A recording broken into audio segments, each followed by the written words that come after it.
Hi, everybody. I would like to welcome you to Literature Out Loud, presented by Pitkin County Library by the good graces of Thunder River Theater. Tonight's show is featuring the works of Amy Bloom, who is not only a wonderful writer, but she's also a psychotherapist, which I think will come through in a lot of her words. My co-reader tonight is the incredibly talented and wonderful person, Eileen Seeley, a well-known actress in the Roaring Fork Valley, my friend, and she's a great human being. So we've got Eileen Seeley, we've got me, and let me tell you a little bit about what people say about Amy Bloom. Ursula K. Le Guin, who is a well-known author, has said, Amy Bloom writes about the young, the old, the mad, the sane, Jews, Catholics, whites, blacks, men, women, furriers, musicians, doctors, young mothers, people dying, people living. Oh, does she ever write about people living? The point of view shifts are endlessly fascinating, the voices in perfect tone. She can handle unspeakable pain with the quiet authority of a Chekhov, but has an even rarer gift. She describes happiness so that we can share it. Amy Bloom has been on the New York Times bestsellers list. She's been in Best American Short Stories. She's been published in Oprah Magazine, Vogue, Atlantic Monthly, New York Times Magazine, and The New Yorker, as well as a whole bunch of other places, and has written a boatload of novels as well. But tonight, we're going to be presenting for you two beautiful pieces.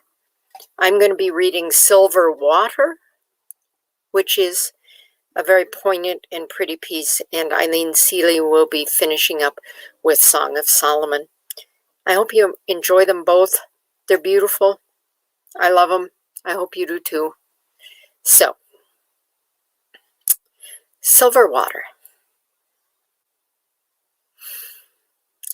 My sister's voice was like mountain water in a silver pitcher. The clear blue beauty of it cools you and lifts you up beyond your heat, beyond your body. After we went to see La Traviata when she was 14 and I was 12, she elbowed me in the parking lot and said, "Check this out."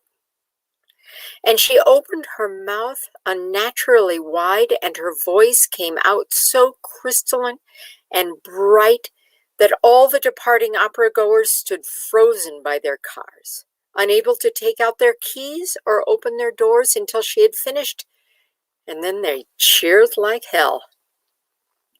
That's what I like to remember, and that's the story I told to all of her therapists. I wanted them to know her, to know that who they saw was not all there was to see, that before her constant tinkling of commercials and fast food jingles, there had been Puccini and Mozart, and hymns so sweet and mighty you expected Jesus to come down off his cross and clap. That before there was a mountain of Thorazine fat swaying down the halls in nylon maternity tops and sweatpants, there had been the prettiest girl in Arundel Elementary School, the belle of Landmark Junior High. Maybe there were other pretty girls, but I didn't see them. To me, Rose, my beautiful blonde defender, my guide to Tampax and my mother's moods, was perfect. She had her first psychotic break when she was 15. She had been coming home moody and tearful, then quietly beaming, then she stopped coming home. She would go out into the woods behind our house and not come in until my mother went after her at dusk and stepped gently into the briars and saplings and pulled her out, blank-faced, her pale blue sweater covered with crumbled leaves, her white jeans smeared with dirt. After 3 weeks of this, my mother, who is a musician and widely regarded as eccentric, said to my father, who is a psychiatrist and a kind, sad man, "She's going off." "What is that, your professional opinion?" He picked up the newspaper and put it down again, sighing, "I'm sorry." I didn't mean to snap at you. I know there's something bothering her. Have you talked to her? What's there to say, David? She's going crazy. She doesn't need a heart-to-heart talk with Mom. She needs a hospital. They went back and forth. And my father sat down with Rose for a few hours, and she sat there, licking the hairs on her forearm, first one way, then the other. My mother stood in the hallway, dry-eyed and pale, watching the two of them. She had already packed, and when 3 of my father's friends dropped by to offer free consultations and recommendations, my mother and Rose's suitcases were already in the car. My mother hugged me and told me that they would be back that night, but not with Rose. She also said, divining my worst fear, "It won't happen to you, honey. Some people go crazy and some people never do. You never will." She smiled and stroked my hair. "Not even when you want to." Rose was in hospitals great and small for the next 10 years. She had lots of terrible therapists and a few good ones. One place had no pictures on the walls, no windows, and the patients all wore slippers with the hospital crest on them. My mother didn't even bother to go to admissions. She turned Rose around and the two of them marched out, my father walking behind them, apologizing to his colleagues. My mother ignored the psychiatrists, the social workers, and the nurses, and played Handel and Bessie Smith for the patients on whatever was available. At some places, she had a Steinway donated by a grateful or optimistic family. At others, she banged out, "Give me a pigfoot and a bottle of beer," on an old scarred box that hadn't been tuned since there'd been English-speaking physicians on the grounds. My father talked in serious, appreciative tones to the administrators and unit chiefs and tried to be friendly with whoever was managing Rose's case. We all hated the family therapists. The worst family therapist we ever had sat in a pale green room with us, visibly taking stock of my mother's ethereal beauty and her faded blue t-shirt and girl-sized jeans, my father's rumpled suit and stained tie, and my own unreadable 17-year-old fashion statement. Rose was beyond fashion that year in one of her dancing teddy bear smocks and extra large Celtic sweatpants. Mr. Walker read Rose's file in front of us and then watched in alarm as Rose began crooning beautifully and slowly, massaging her breasts. My mother and I laughed, and even my father started to smile. This was Rose's usual opening salvo for new therapists. Mr. Walker said, "I wonder why it is that everyone is so entertained by Rose behaving inappropriately." Rose burped, and then we all laughed. This was the 7th family therapist we had seen, and none of them had lasted very long. Mr. Walker, unfortunately, was determined to do right by us. "What do you think of Rose's behavior, Violet?" They did this sometimes. In their manual, it must say, "If you think the parents are too weird, try talking to the sister." "I don't know.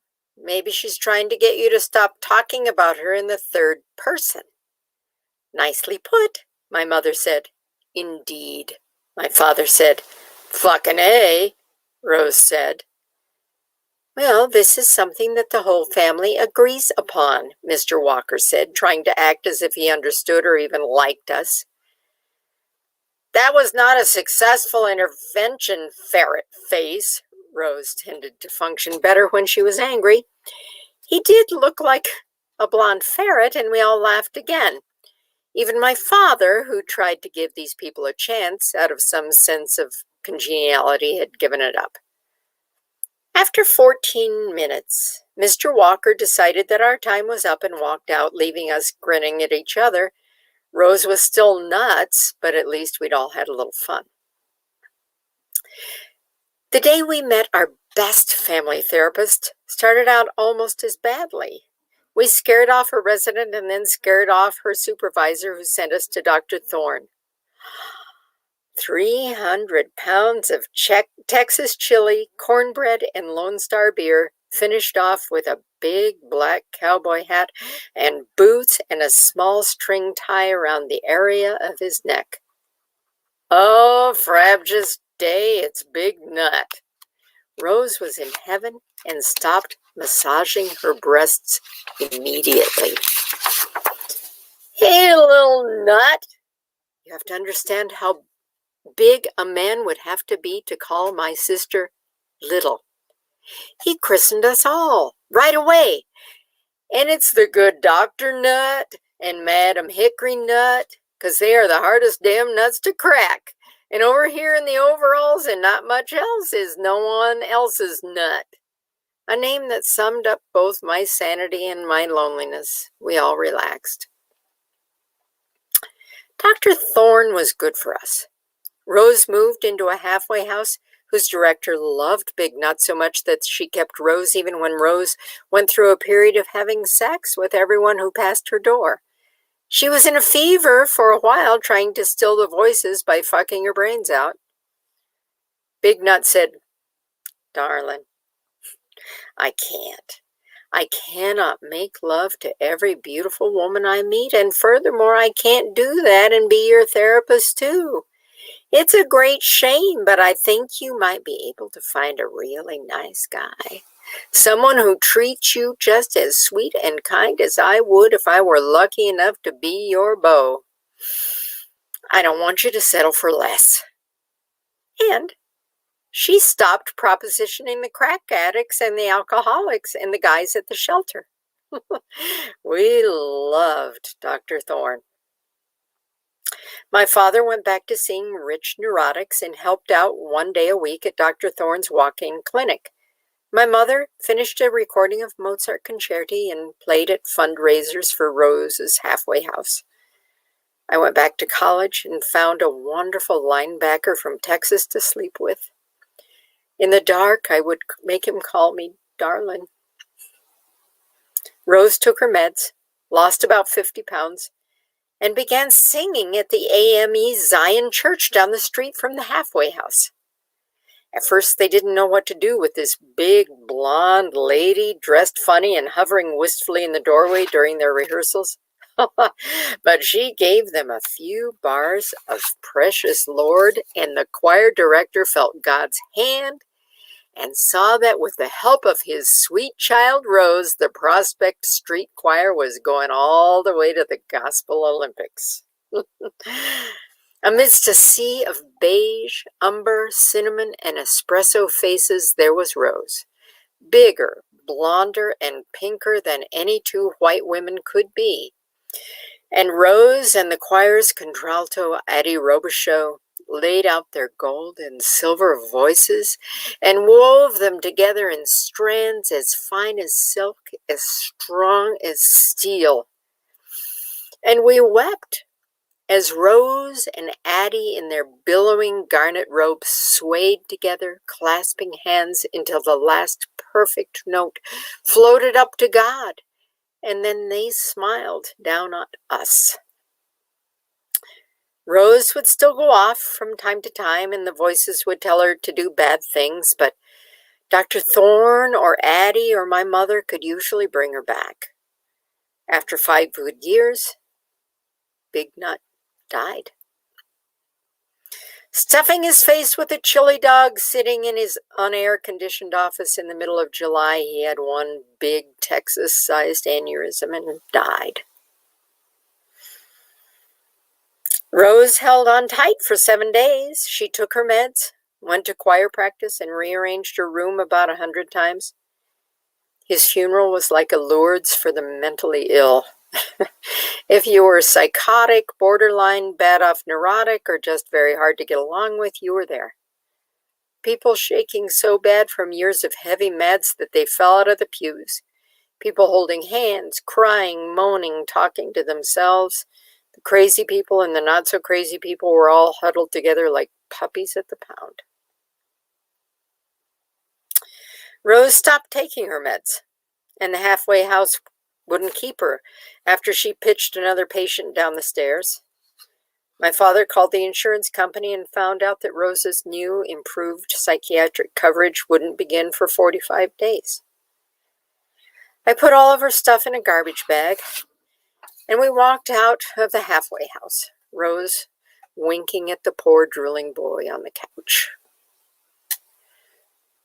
This is going to be difficult, not all bad, but difficult for the whole family, and I thought we should discuss everybody's expectations. I know I have some concerns. My father had convened a family meeting as soon as Rose finished putting each one of her 30 stuffed bears in its own special place. No meds, Rose said, her eyes lowered, her stubby fingers, those fingers that had braided my hair and painted tulips on my cheeks, pulling hard on the hem of her dirty smock. My father looked in despair at my mother. Rosie, do you want to drive the new car? My mother asked. Rose's face lit up. I'd love to drive that car. I'd drive to California. I'd go to see the bears at the San Diego Zoo. I would take you, Violet, but you always hated the zoo. Remember how she cried at the Bronx Zoo when she found out that the animals didn't go home at closing? Rose put her damp hand on mine and squeezed it sympathetically. Poor Vi. If you take your medication, after a while you'll be able to drive the car. That's the deal. Meds, car. My mother sounded accommodating but unenthusiastic, careful not to heat up Rose's paranoia. You got yourself a deal, darling. I was living about an hour away then, teaching English during the day, writing poetry at night. I went home every few days for dinner. I called every night. My father said quietly, It's very hard. We're doing all right, I think. Rose has been walking in the mornings with your mother, and she watches a lot of TV. She won't go to the day hospital, and she won't go back to the choir. Her friend, Mrs. Robichaux, came by a couple of times. What a sweet woman. Rose wouldn't even talk to her. She just sat there, staring at the wall and humming. We're not doing all that well, actually. But I guess we're getting by. I'm sorry, sweetheart. I don't mean to depress you. My mother said emphatically, We're doing fine. We've got our routine and we stick to it and we're fine. You don't need to come home so often, Wait till Sunday. Just come for the day. Lead your life, Vi. She's leading hers. I stayed away all week, afraid to pick up my phone, grateful to my mother for her harsh calm and her reticence, the qualities that had enraged me throughout my childhood. I came on Sunday in the early afternoon to help my father garden, something we had always enjoyed together. We weeded and staked tomatoes and killed aphids while my mother and Rose were down at the lake. I didn't even go into the house until 4 when I needed a glass of water. Someone had broken the piano bench into 5 neatly stacked pieces and placed them where the piano bench usually was. We were having such a nice time, I couldn't bear to bring it up, my father said, standing in the doorway, carefully keeping his gardening boots out of the kitchen. What did Mommy say? She said, better the bench than the piano. And your sister lay down on the floor and just wept. Then your mother took her down to the lake. This can't go on, Vi. We have 27 days left. Your mother gets no sleep because Rose doesn't sleep. And if I could just pay $27,000 to keep her in the hospital until the insurance takes over, I'd do it. All right. Do it. Pay the money and take her back to Hartley Rees. It was the prettiest place and she liked the art therapy there. I would if I could. The policy states that she must be symptom-free for at least 45 days before her coverage begins. Symptom-free means no hospitalization. Jesus, Daddy, how could you get that kind of policy? She hasn't been symptom-free for 45 minutes. It's the only one I could get for long-term psychiatric. He put his hand over his mouth to block whatever he was about to say, and went back out to the garden. I couldn't see if he was crying. He stayed outside, and I stayed inside until Rose and my mother came home from the lake. Rose's soggy sweatpants were rolled up to her knees, and she had a bucket full of shells and seaweed, which my mother persuaded her to leave on the back porch.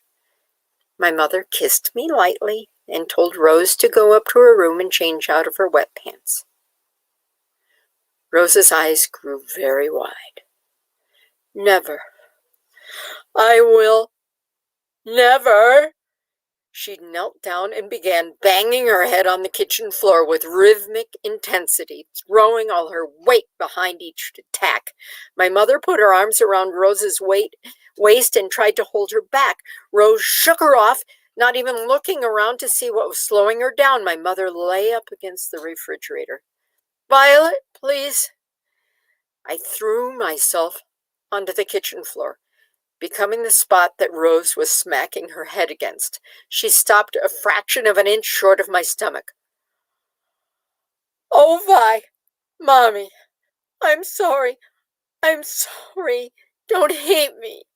She staggered to her feet and ran wailing to her room. My mother got up and washed her face brusquely, rubbing it dry with a dishcloth. My father heard the wailing and came running in, slipping his long bare feet out of his rubber boots. Galen, let me see.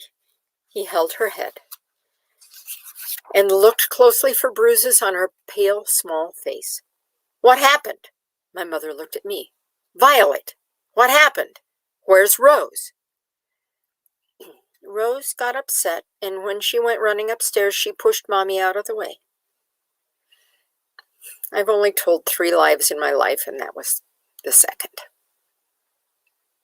She must feel terrible pushing you, of all people. It would have to be you, but I know she didn't want it to be.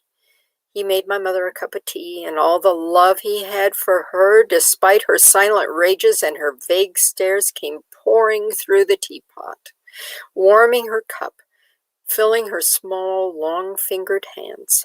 She rested her head against his hip, and I looked away. Let's make dinner. Then I'll call her. Or you call her, David. Maybe she'd rather see your face first. Dinner was filled with all of our starts and stops and Rose's desperate efforts to control herself. She could barely eat and hummed the McDonald's theme song over and over again, pausing only to spill her juice down the front of her smock and begin weeping. My father looked at my mother and handed Rose his napkin. She dabbed at herself listlessly, but the tears stopped. I want to go to bed. I want to go to bed and be in my head. I want to go to bed and be in my bed and in my head. I just wear red, for red is the color that my baby wore. And once more, it's true. Yes, it's true. It is. It's true. Please don't wear red tonight. Oh, please don't wear red tonight, for red is the... Okay, Rose, it's okay. I'll go upstairs with you and you can get ready for bed. Then Mommy will come up and say goodnight too. It's okay, Rose. My father reached out his hand and Rose grasped it, and they walked out of the dining room together, his long arm around her middle. My mother sat at the table for a moment, her face in her hands, and then she began clearing the plates. We cleared without talking, my mother humming Schubert's Schlummerlied, a lullaby about the woods and the river calling to the child to go to sleep. She sang it to us every night when we were small. My father came into the kitchen and signaled to my mother. They went upstairs and came back down together a few minutes later. She's asleep, they said. And we went to sit on the porch and listen to the crickets. I don't remember the rest of the evening, but I remember it as quietly sad. And I remember the rare sight of my parents holding hands, sitting on the picnic table, watching the sunset. I woke up at 3 o'clock in the morning, feeling the cool night air through my sheet. I went down the hall for a blanket and looked into Rose's room for no reason. She wasn't there. I put on my jeans and a sweater and went downstairs. I could feel her absence. I went outside and saw her wide, draggy footprints darkening the wet grass into the woods.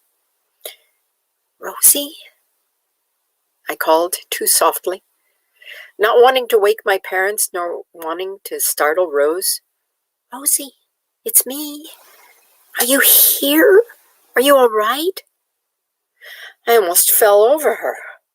Huge and white in the moonlight, her flowered smock bleached in the light and shadow, her sweatpants now completely wet, her head was flung back, her white neck exposed like a lost Greek column. "Rosie, Rosie!" Her breathing was very slow, and her lips were not as pink as they usually were. Her eyelids fluttered. "Closing time," she whispered. I believe that's what she said. I sat with her, uncovering the bottle of Seconal by her hand, and watched the stars fade. When the stars were invisible and the sun was warming the air, I went back to the house. My mother was standing on the porch, wrapped in a blanket, watching me. Every step I took overwhelmed me. I could picture my mother slapping me, shooting me for letting her favorite die. "Warrior queens," she said, wrapping her thin, strong arms around me. "I raised warrior queens." She kissed me fiercely and went into the woods by herself. Later in the morning, she woke my father, who could not go into the woods. And still later, she called the police and the funeral parlor. She hung up the phone, lay down, and didn't get back out of bed until the day of the funeral. My father fed us both and called the people who needed to be called and picked out Rosa's coffin by himself. My mother played the piano and Addie sang her pure gold notes, and I closed my eyes and saw my sister, 14 years old, lion's mane thrown back and eyes tightly closed against the glare of the parking lot lights. That sweet sound held us tight, flowing around us, eddying through our hearts, rising, still rising.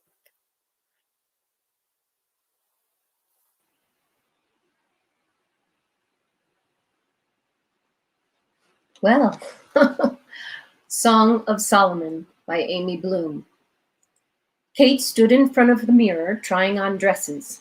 She could almost get into her black suit, but that wouldn't be quite right for the new year, and it was almost 80 outside.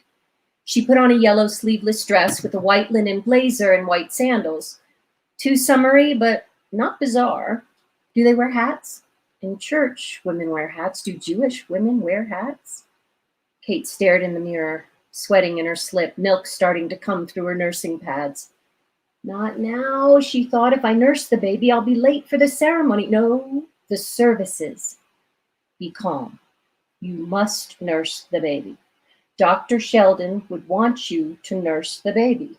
You can tell him that you were almost late because you had to nurse Sarah, and he'll smile. Kate relaxed, thinking of his smile like a cool cloth on her cheek. Okay, we're all right. Kate took off her yellow dress, laid it out, and called to Sarah, who was just starting to make her little sucking noises. It's okay. Mommy's coming. Everything's okay. On her way to the baby's room, she grabbed a towel and looked on the top shelf of the closet for her white cartwheel straw hat. God did love her. He knew she had to get to the temple. The hat was there. It was unblemished and unbent. Kate looked at Sarah and felt the milk slip under her bra down her rib cage. Here we are, little duck, Mommy's baby, Dr. Sheldon's perfect little girl. She picked Sarah up and changed her, watching herself move smoothly and competently like a Pampers commercial. Sarah didn't wiggle, just nodded her toes in Kate's long blonde hair. She plunked down in the rocking chair with Sarah and nursed her, wincing for a second as that ruthless, sweet mouth clamped down on her nipple. She watched Sarah, and she watched the clock. Okay, Sarah Beans, 10 one, 10 on the other, and then we're out of here. Going to temple. Going out today, Miss Sarah. While Sarah took a short break between breaths, Kate grabbed a clean blue dress from the laundry basket and put Sarah in it. We're almost there, Kate thought. Come on, plan ahead.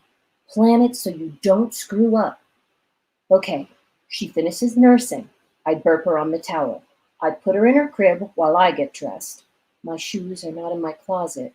They're still in the hall closet. Okay, we're walking down the hall. No, the diaper bag. The diaper bag is in Sarah's room and it's already packed with another dress. Good girl, Kate. Okay, we have fed baby, a diaper bag, a dressed mother. The hat is still in the closet. You don't put it on until you get there and you see what they wear. Makeup. You put your makeup in your purse, your white purse sitting on the hall bench, ready to roll. All you need is a little lip gloss and some cover-up for your raccoon eyes. You're all right. He doesn't care for makeup. Remember? In the hospital, sitting on your bed, he said he didn't care for makeup and that you didn't need it anyway. Kate closed her eyes to remember better what he said, his saying it, to feel the weight of his body at the end of the bed, her bare feet almost touching his hip. The whole 72 hours in the hospital, Kate's body was never dry. She was damp and awake for every sunrise. Her wet nightgown twisted up around her waist. Blood, milk, sweat streamed over and through her. The night nurse had told her to get up and walk, but she was terrified that when she stood up, her organs would just fall out, the cut muscles and tissue crumbling away like rotted newspaper. I promise you, you start walking now when all the other ladies are home taking Percocet, you'll be pushing Miss Sarah around the block. I'll take that catheter out now. She saw the nurse's smooth, thick hands flick back the heavy hem of her nightgown, and she shut her eyes when she felt the slight emptying tug. Okay, all right, let's roll. Let's roll, Kate thought, and she stood up, wanting her voice to match the nurse's light bounce. Let's roll on out of here. She could hear the crowd cheering in her head as she walked down the hall, the IV rack skittering alongside her, the nurse's hand gently pulling on her good arm. She felt the shimmery heat of his presence before she really saw him, his back to her, talking to the nurses at the coffee station. They were barricaded behind twin coffee pots, personalized mugs, wide open donut boxes. Kate shook off her nurse, and strolled with great effort toward the coffee station. Wonderful. You're walking already. Isn't that wonderful? Dr. Sheldon turned to the nurses, who smiled politely. They didn't care if she walked or not, and Kate didn't care about them either. If she didn't say something, he'd be gone, and she was too tired to stand around waiting for the right moment. Could I speak to you? The sweat slid from her underarms right down to her feet, wetting the paper slippers they'd given her. Of course. I'll save your nurse a trip, even if your quality of care suffers a little. The nurses all smiled. He was a corny old guy, but nice. He practically lived in the maternity ward. His patient, the new mother, looked like she was about to pass out, and Kate's nurse went to grab a cup of coffee before the inevitable call. He put his hand around her bicep, and Kate could feel the blood rushing from her arms to her cheeks. The nurses like you, she said, looking at the passing room numbers so he couldn't see her face. Yes? I like them. It's hard work. They're terribly understaffed. First, there weren't enough nurses because they were paid so little, and now there aren't enough nurses because it costs too much for the hospitals to keep a full shift. Kate smiled, even though her back ached and she could picture each of her 20 stitches clearly, lighting a hot, narrow torch across her belly. She beamed. gripped her arm a little tighter, and as her face went white and the walls around Dr. Sheldon began to spin, she smiled again, and he smiled back before he called the nurse. Sarah had stopped sucking a little sooner than usual, and Kate was so grateful she sang to her all the way through birthing. Everything went smoothly. Little Sarah, stoned from nursing, was completely content to lie in her crib and murmur to the world. Kate dressed like a surgeon, prepping, precise and careful in every movement. She checked her watch again. 25 minutes to get to the temple. She'd driven there yesterday and timed it. It was only 15 minutes away, 5 minutes to find a parking space, 5 minutes to get Sarah out of her NASA-designed car seat and into her snuggly. Wait, forget the snuggly. In a summer dress and a blazer, you can't carry a baby in a blue corduroy snuggly. Okay, no snuggly. I carry her in my arms, wrapped in a yellow and blue blanket to show off her eyes and her hair. Fine. Kate moved through all of her steps, locked the front door, and got into the car, strapping Sarah in with the blanket tucked around her, supporting her soft, boneless neck. We're rolling now. Off we go into the wild blue yonder, flying high into the sky. Sarah had fallen into one of her instant naps from which she would emerge charming and alert, but not yet hungry. Perfect for seeing Dr. Sheldon. Kate didn't even look pregnant until her 6th month. The other woman in the hospital began to talk to her a little, tell her things. They'd left her alone all summer, feeling that whether her silence was due to a bad attitude, problems at home, or painful shyness, she was just too much trouble. Pregnant and single and willing to take anyone's advice, Kate was not too much trouble. Go to Dr. Sheldon, they said over lunch in the back room. He's the best, especially for the weird, the dispossessed, the single mothers, the ones who wished they were the ones who needed to talk to in the morning, not just about their babies.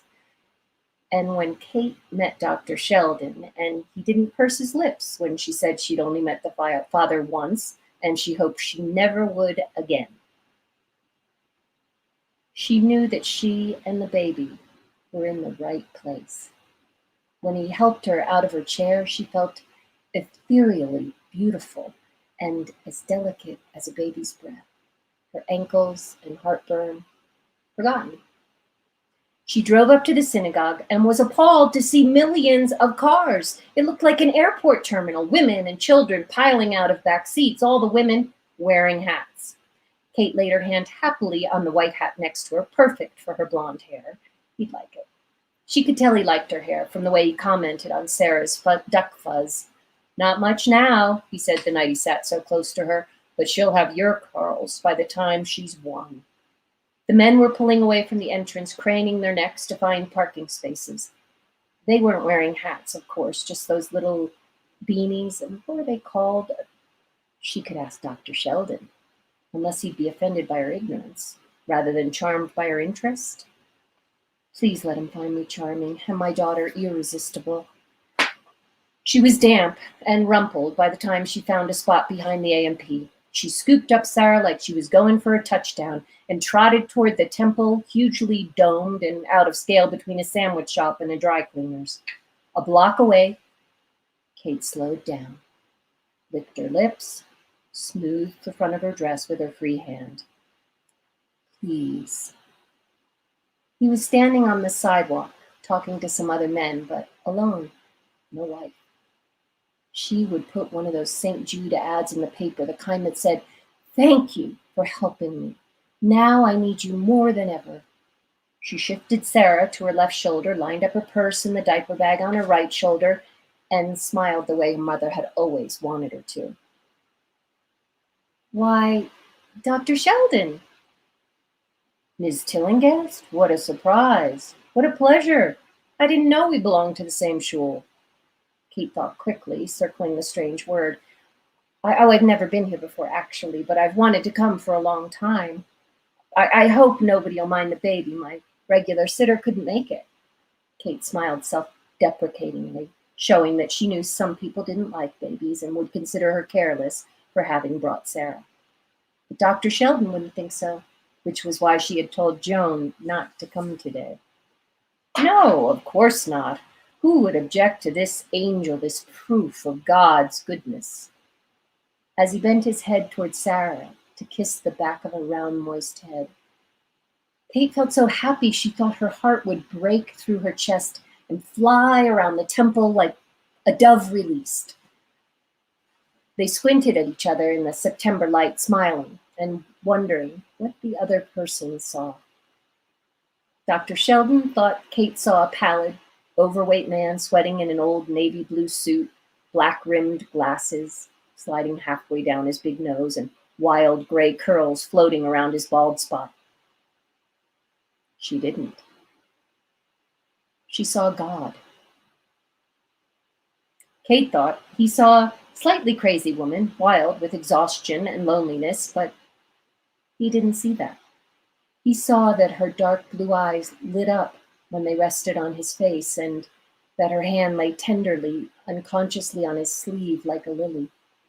He saw that their house would have white flowers and bright plastic toys on the floor. He would not be alone. "People are starting to go in," he said. "Oh?" She sounded wounded, which alarmed him. How had he offended her? Maybe she didn't want to sit with him. Dr. Sheldon shuffled backward to show that he hadn't meant to intrude, and Kate's eyes filled with tears. How could he be leaving now that they were together? Sarah thrust one pink foot through the blanket, and they both looked at it, flexing in the air. Kate's face was so filled with loss and love that Dr. Sheldon reached out for her, and she pressed his hand to her hip as they carried Sarah up the temple stairs.